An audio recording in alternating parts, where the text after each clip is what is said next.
So Web 2.0 components. First point is communities. Here we are talking about groups.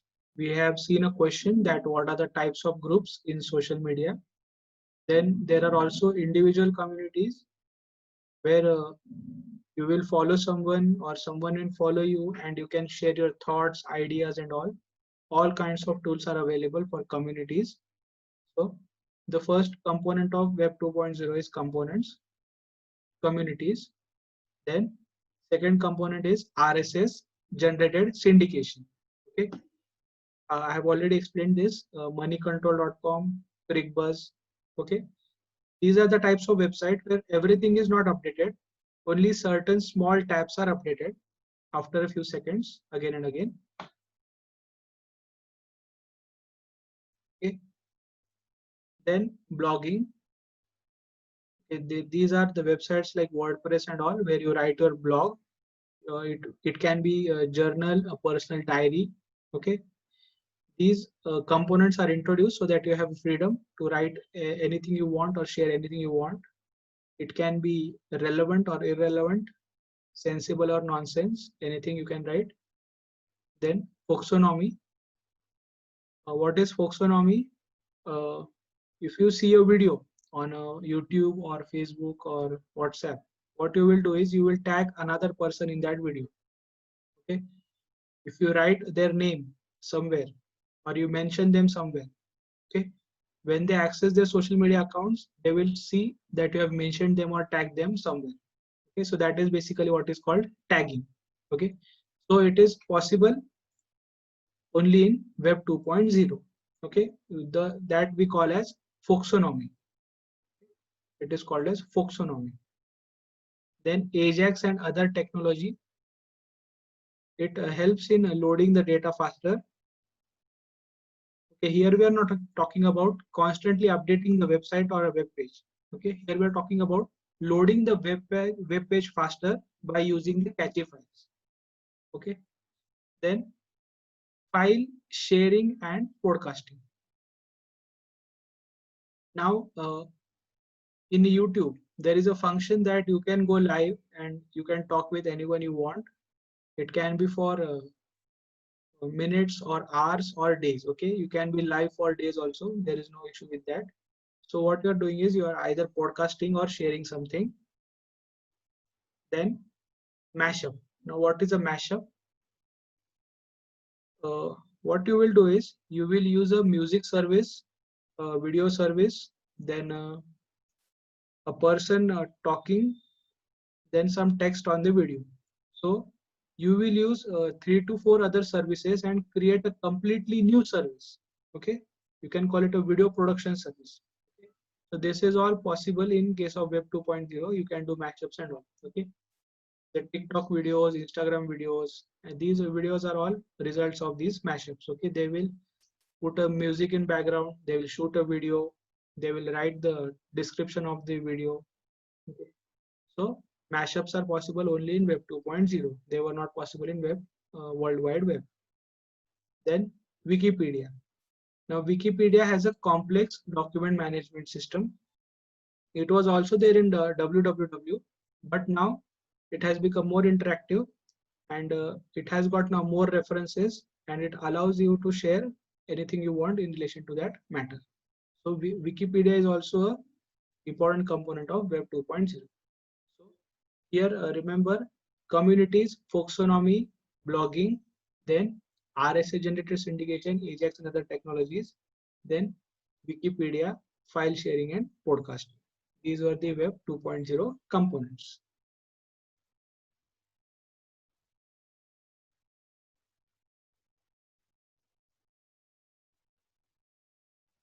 Now let's see what is Web 3.0. It is also called as semantic web. Here data is generated without user interaction. Okay, so the system is itself showing you some data or displaying you some results. It is the next step in evolution of computer. You can also call it as artificial intelligence. Okay, why the developers are using this or trying to improve this because the internet is going to become omnipresent. Okay, what do you mean by omnipresent?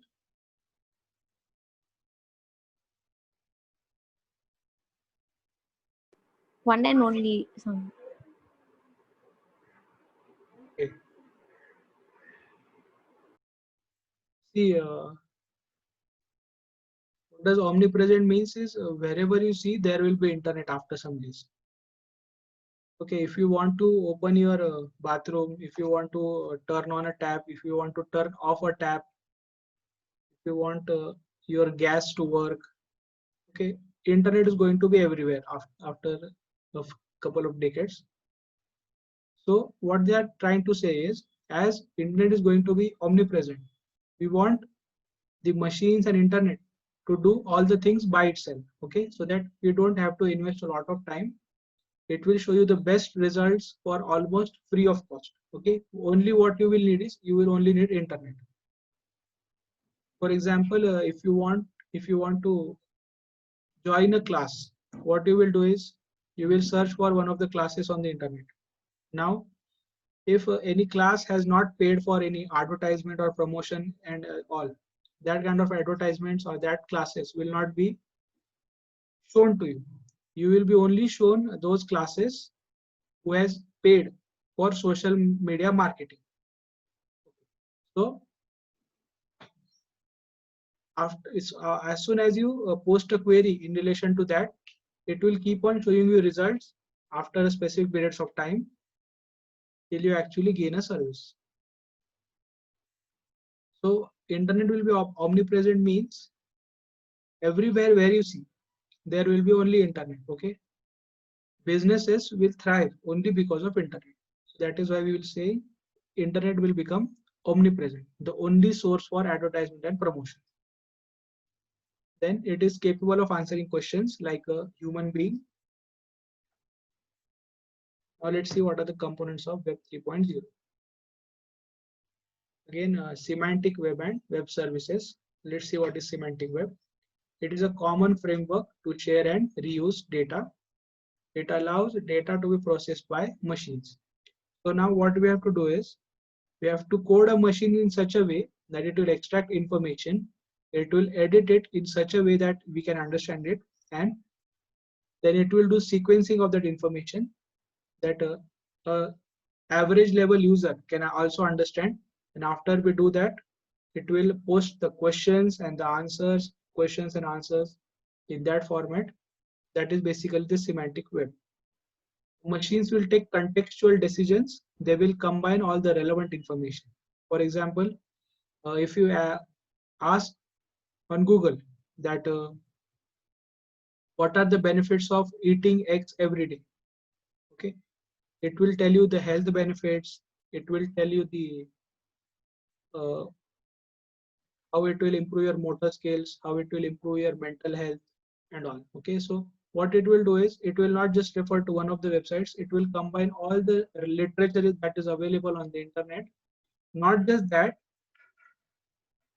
if it thinks that certain information is being accessed more or is being referred more, okay, it will try to highlight that information chronologically, okay, by importance wise. So it will take that decision which information to show first, and accordingly it will show you that data. So that is what is, it is taking contextual decisions. Then web services. Now the software supports interaction. It is a computer to computer interaction. Now you are accessing these websites and all using your devices. What your device will do is, what the website will do is it will talk to your device. What does it talking to your device mean? It means that it will ask your mobile to give all its system logs to the website. When you press allow access to any website, what does that allow access means is, now the website will also get your system logs, and once it gets your system logs and other information, it will understand what products you are referring to, what products you consume. After that, how regularly you consume, how regularly you visit those websites, and all. Okay, so after the computer to computer interaction is done, okay, it will try to give you some web services. Okay, it will show you products, advertisements and all. Okay, so here now you don't even have to search for a product. Okay, only if you have searched for it 1 year back, still you will keep on getting advertisements and messages. For example, I have already cleared my C, but I still get messages that if you want to join these batches, uh, call on this number. Okay, because it has been a year now, still I'm getting those messages because of semantic web. Now, for example, Flickr. What is Flickr? It is a image sharing website. If you search for an image on the Flickr, after that they will show you advertisements of that product. Okay. So these were the components of Web 3.0. There are only two components: semantic web and web services. Now understand, semantic web virtually covers all the components of Web 2.0. Here the only addition is the web services, that on our own there they are showing us some services.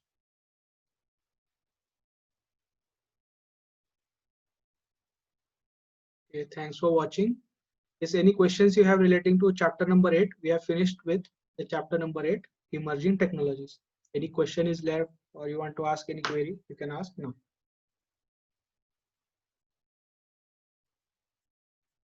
Okay, do you want one more example of Web 3.0?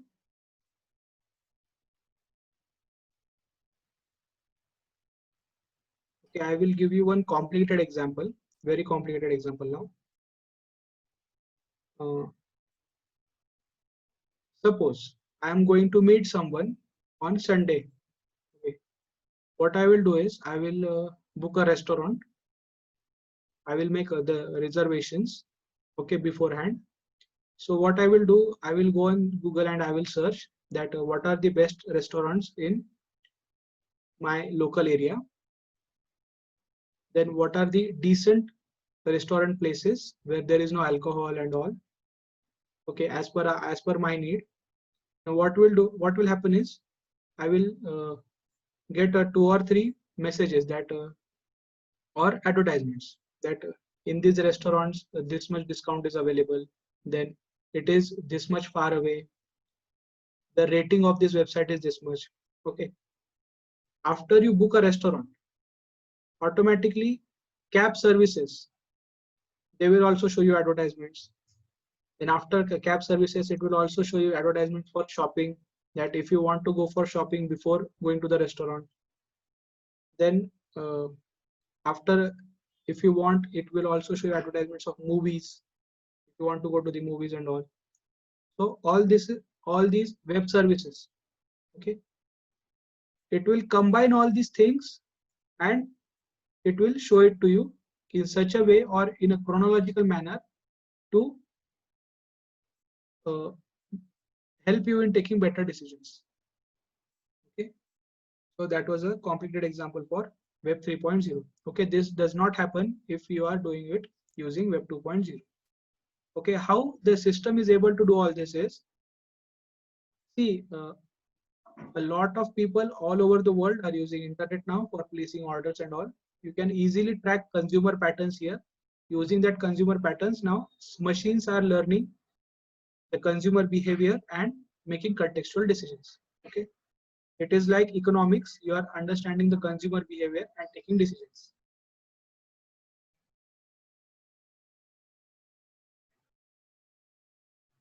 Okay, should we continue with chapter number 3?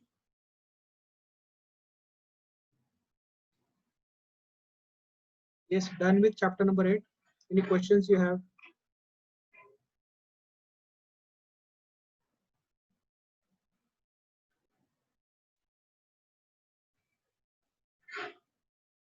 Everyone is there now?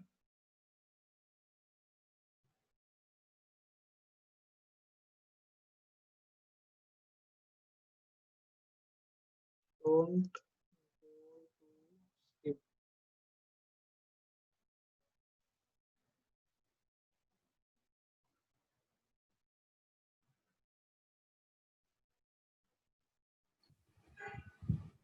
No questions, sir.